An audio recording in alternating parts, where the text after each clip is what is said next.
Alright guys, such comic again, so I hope you're doing well and enjoying your day. So far, OpTic MercuLes is set to make his debut tomorrow, but it may never have happened if the owner of OpTic Gaming didn't step in and make this move as the real warlord of this situation. Hex reveals that he's had conversations with others in the team over the last few days, but not necessarily the team itself, before then stepping in, talking with Shotzzy, talking with Dashy, even after Shotzzy confirmed the team was going to stick together, and that seemed to be what their intention was. But Hector said, no, this I think is the correct decision for us as a franchise, especially moving forward, and effectively getting Shotzzy out of his own way and making this decision as the real warlord behind the scenes of this whole saga. Is it going to work out in the grand scheme of things? Very much intrigued to your thoughts in the comments below. Hit the like button if you enjoy. Subscribe if you're new as always. I greatly appreciate it. This is potentially ping pong tournament upcoming. I think CleanX will be more favoured than beans if it does actually happen at DreamHack, but there was talk about it. The Dashy saying, hey, maybe we get a tourney going at DreamHack. I think that Xnid plays a bit. HyDra's pretty damn good, I think. aBeZy says it's a free lick, so we'll see. I would love to see that. I think that would be sensational content. Before we get to the OpTic stuff, just a quick update here on Illy. We are actually going to mention Illy as well, because Hector mentions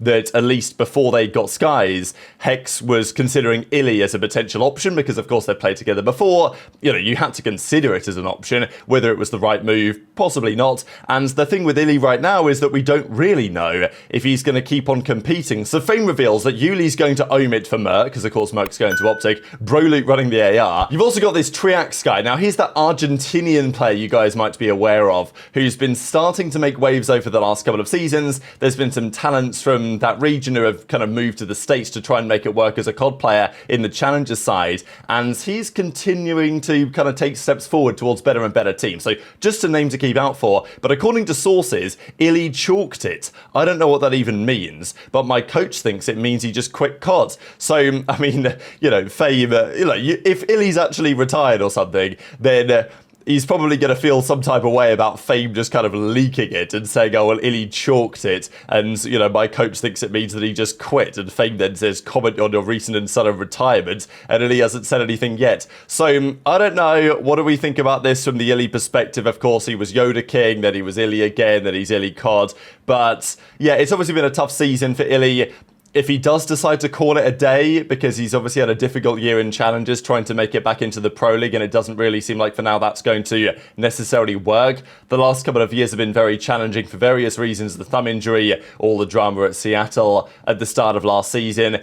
If he was to call it a day, it would be, it'd be a tough time for Illy as a player, but also I think for the scene, just because of what a prospect he was. I mean, let's not forget, Illy was more hyped than Simp when he came into the league. I mean, okay, maybe they were kind of similar, right? But, you know, Simp was hyped, but Illy was equally hyped. He was at least as equally hyped as Simp was when he was coming into the league. Initially, when he officially turned 18 and he could come in for the CDL, and he's won events. He's a world champion, right? He won that event with OpTic as well, with Scump in Texas, and that was a great moment too. Since then, of course, though, it's rather been downhill. So, yeah, it would be difficult if this is the end for Illy and people kind of can look back on his career and say that, you know, maybe there was more in there somewhere. But, yeah, we'll see if that goes anywhere. Hopefully, Illy keeps competing anyway. But let's talk about the OpTic drama, because Shotzzy said on this date, April the 28th, that yes, they're sticking with their current roster. And that was the plan. According to Hector, we'll see what he has to say in a second, that when Shotzzy said this was what he and the team were intending to do. But things were moving behind the scenes. The only thing that Shotzzy's really said on this so far is he reposted this tweet where OpTic officially confirmed MercuLes to 2 million views on Twitter over the last couple of days, which is actually pretty mega. So, I think the COD scene's still alive on some level, certainly when OpTic are involved and there's some sort of chaos happening behind the scenes, as usually there is. So, we heard the story about Zinni the other day, that Methods was pretty keen to see if they could make this happen. The team seemed kind of happy to stick. We heard the rumours yesterday maybe that, you know, Dashy was kind of keen to stick with Skyz, and even yesterday he did tweet out and reply to Skyz that he's, you know, one of the best teammates that he's had and all this type of stuff. And look, that may be true. The vibes with Skyz might have been great, right? Phenomenal vibes. But vibes don't win you championships at the end of the day. And if that AR combination isn't as good as it could be, with the pace effectively of Dashy and Skyz working together, then, you know, Hector believed anyway that maybe something needed to give. give. I think Zinni was potentially involved in these kind of conversations. I don't know who else Hex is talking about too when he mentions that he was speaking to people, you know, close to him. You know, are we talking Scump? Are we, you know, like these type of characters? Because I imagine that it wasn't necessarily the team, because when he then got in touch with Shotzzy and with Dashy and says, hey, I think this is what we should be doing, and if you disagree, I don't really care, we're going to probably be doing it anyway, because I think it's a good thing for the franchise. And also with MercuLes, right, like, I know people say, oh, maybe he's a bit of a quiet kid, but people were in the replies when people were talking about that, him being a bit quiet, and saying, well, you know, where he loosens up a little bit, right, the guy's going to be entertaining. So I think that from a few angles, this MercuLes move to OpTic makes a fair bit of sense. Of course, it's tough for Skyz, especially now if you find out that actually, well, he did play the game right, as in his team wanted to keep him around, but Hex said, based on the conversations that he'd had and just his personal feeling on the team, that it was time to make a move. Just wanted to comment quickly on this before I share the clip, right, because there were some theories over the last few days, especially after Major 3 happened and they didn't change, as to why wouldn't they change, because it felt like it was kind of obvious, right, to put in Merc for Skyz. It was, a lot of people were talking about it being an option. They never did it, so people were saying, okay, well, why haven't they done it? Is the leadership of the team saying, look, we've had enough, guys, like, we're going to leave it there for the season type thing? But that never really struck me as the way that Hex would operate in that scenario. Like, if the team's struggling, they've struggled all year, really, and they're trying to find the right solution, you know, is Hector going to be the type of owner to say, well, you know, I gave you what you wanted, I got rid of this guy, got this guy in, and we did the changes, and so now it's on you? Like, that's not the way that Hex operates, really. It's like, okay, how can I help you? How can we, you know, keep trying to make progress here? Because there's obviously so much talent there that it's clearly salvageable if they go about it the right way. So just wanted to share what Hex said on the full story behind the scenes from his perspective. Also the Illy piece as well, which happened before they got Skyz. But in recent times, it was really only MercuLes who was a realistic option. And there were people close to Hector who said, look, we should be doing this. And he overruled the team on this one, it seems. But I was thinking about it and I'm like, man, I gotta do what I believe is best in this case for this thing. So I called Shotzzy and then I texted Brucey at the same time. And he didn't respond. He responded later. So had Brucey picked up whatever and all this. And one of the main, again, okay, it isn't Caesar on his own. Is obviously Caesar as the main AR. Obviously is awesome. World champion, proven himself. Anything, all the good things that you can say. Okay, love Skyz, correct. But him and Dashy just weren't. You know what I'm saying? Like I just listened to the people around me. Right? And hearing the shit that I was already thinking sort of made it more. I am by no means an expert in Call of Duty, even though I've been around it internally since 2006. I still don't know spawns. I still don't know all that bullshit, okay? That's for somebody else, someone smarter. But I hit up Shotzzy and I hit up Dashy. Shotzy's the first one who responded. I called him and I'm like, yo, man, I'm like, first of all, let me help you, is what I said. And he said, what? And I'm like, let me help you get out of, let me get you out of your own way. And let me help you, man. I got you something. I said, let me get you something. And he said, what? And I'm like, let me get you a faster AR.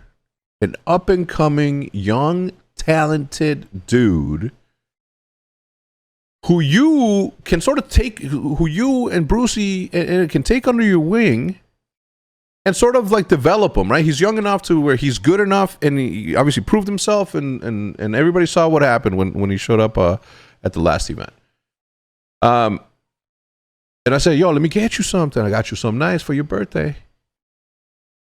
And then he said, what? And I'm like, I got you something nice. And I'm like, all right, cool. So once I got him to convince, because he was dead set on not making a change, right? That him saying that is true. He wasn't trying to throw you guys off course or throw the scent off somewhere. He did say that, and then when he called me and I told him that, and he's like, he got a tiny little bit defensive. He's like, well, yo, man, like, you know, he's like, I don't understand where this fucking narrative's coming, that I'm the fucking warlord and I'm the one that makes these decisions. And I'm like, and I say, yo, stop right there. You are the fucking warlord. Own it.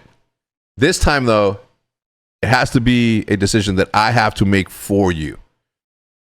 So once I got him to understand why, and once I got him to understand that, like, it was common sense, right? At that point, and he says, "All right, yeah, I agree, but he's like, but you gotta let them know that it was your decision, right? So it doesn't, sort of fall back on me again, and I get this fucking blame for it." I was throwing out all kinds of suggestions, right? One of those suggestions was formal. One of those suggestions was Scump, and if it wasn't gonna be those two, and if it wasn't gonna be Zinni, then I said, why don't we fucking bring back fucking Illy? You know what I'm saying? The Yoda King. I said, yo, let's bring back Yoda King, is what I said. I said, let's bring back Yoda King. You know what I'm saying? That's what I said. And then the reason why I wanted to do that was because, guys, we have to try everything. And if we're going to try something, let's try something that gets the crowd cheering. Zio. All of them. You know what I'm saying? So I kind of wanted to have Zio back, because at least we had a moment in time that could be explained and why we would go forward. Cooler heads prevailed. And after everybody had their input, we made the right choice at the time, which was to pick up CZR. So you don't tend to see this stuff from owners all that often when, they get involved in the nitty-gritty, because usually the teams, the players, decide what happens, really. It depends on the organisation nowadays. Of course, there's more general managers and stuff like that kind of make the decisions, certainly in the off-season. But usually, at least the way that COD has typically been done, the team just chooses what they want to do, and that's how it goes. But in this case, there was a feeling for many fans, and, Heck seemingly agrees, that he thinks the ceiling of the team will go up, and certainly the long-term potential of the team goes up if they get MercuLes. And the thing is, if they didn't sign him now, they may never have got the opportunity to do so. So, look, is this a doubly move from Hex, especially because he was speaking to Shotzzy and saying, look, this is what we're going to do. You just focus on playing. I'm going to give you the team that, the people that are close to me think is the way that this should be run. And that's how we're going to, execute going forwards. Then obviously Hex had to come out and say, look, this was on some level my decision. It seems like he spoke with Shotzzy and Shotzzy was down. So, I imagine, I wouldn't say Shotzzy changed his mind precisely, but when Hex was on the phone and saying, hey, we're going to bring in MercuLes, Shotzzy, wasn't vehemently against it to say, no, there's no way. Because if Shotzzy had said, like, absolutely not, no, well, I'm not playing with a guy, like, then presumably it wouldn't have happened. But Shotzzy would never do that. And also, I imagine Hex made it pretty clear that, yeah, this is how we're going to do it. And Shotzzy changed his mind, I guess. Maybe it took a bit longer for the others to be so convinced. That was certainly the rumour of the last couple of days. But who knows? They stepped in, they made the call. That's what they've done. And I think it probably makes a lot of sense. The team should be better with MercuLes. There's no doubt about that in my mind. I rate Skyz, but not in that specific role, right? As kind of the flex on the team. Like, they beat Surge the other day, that was impressive, but it was one series at the end of the day. And also for the longer term view, I think it's an interesting question. Scump says that MercuLes kind of had a Dylan Envoy vibe when he was in the office with them, making a bit of content when he was first joining the roster. And look, Envoy was great player for OpTic for the couple of years that he was there. I mean, it was only really the Huntsman days when it wasn't kind of OpTic, but it still was. And then OpTic Chicago, of course, that season. Then the Texas thing happened and Envoy found his way out of the team. Now he's on Los Angeles Thieves, as we know, doing rather well. So potentially a bright future here. Of course, it's difficult for, Bueno, as Scump talks about here, getting benched. And, look, at the end of the day, were his numbers great for this OpTic team? No. But it seems Hex wanted to make the decision to say, look, in this circumstance, I believe this is the best for the future of this OpTic flex role. And it just makes a lot of sense. There weren't many other teams who were in position to or willing to make a change. MercuLes proved himself that event. The idea on paper of a MercuLes Dashy AR combo is nice, brings more pace to the team, probably plays a bit more the way that Shotzzy will thrive playing the game as well. Like, when you've got Shotzzy and Huke as your SMG combo, like, you can't be too slow on the ARs, right? Like, you either go with that pace or your pacing is going to be off, right? Because Shotzzy and Huke are going to play the game like Shotzzy and Huke. I don't think you're going to change that. So you probably have to try and adapt the rest of the team to that. So it seems like that's the decision they made. Whether it works out or not, I think it's probably the right move, but it's also very interesting that, it was Hector the one to get involved as like the true warlord, at least in this particular scenario, to say, look, Shotzzy, this is how we're going to do it. You're going to own it, right? You're going to be the one to tell Skyz or whatever. I don't know if that actually happens, but you know what I'm saying. And then going forwards, it's still your team, but in this case, we needed to take a stand. So very much on Twitter your thoughts on all of this stuff in the comments. Hit the like button if you enjoyed. Subscribe if you're new. Take care. And I'll see you next time.